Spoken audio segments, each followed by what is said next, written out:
Xa están en servizo as pistas deportivas de Samil en Corrubedo despois de que o Concello de Ribeira investise máis de 100.000 euros nas instalacións que se atopaban moi deterioradas. Dende o Concello de Ribeira acabamos de rematar as obras de actuación nos campos de Samil en Corrubedo, unha actuación moi demandada para todos os afeccionados do deporte porque eran unhas pistas que estaban moi deterioradas e que na actualidade presentaban un baixo uso por ese deterioro. Dende o Concello de Ribeira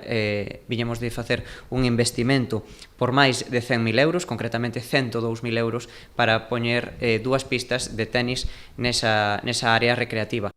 A actuación enmarcada no post adicional da Deputación consistiu na ampliación e mellora da zona deportiva que conta con 2 pistas de tenis e un vestiario. Queremos que Corrubedo teña a súa propia área de lecer, onde a xente poida desfrutar do tempo libre, pero tamén fomentar o deporte de base e que calquera afeccionado neste momento ao tenis poida ter unhas pistas novas e completamente equipadas.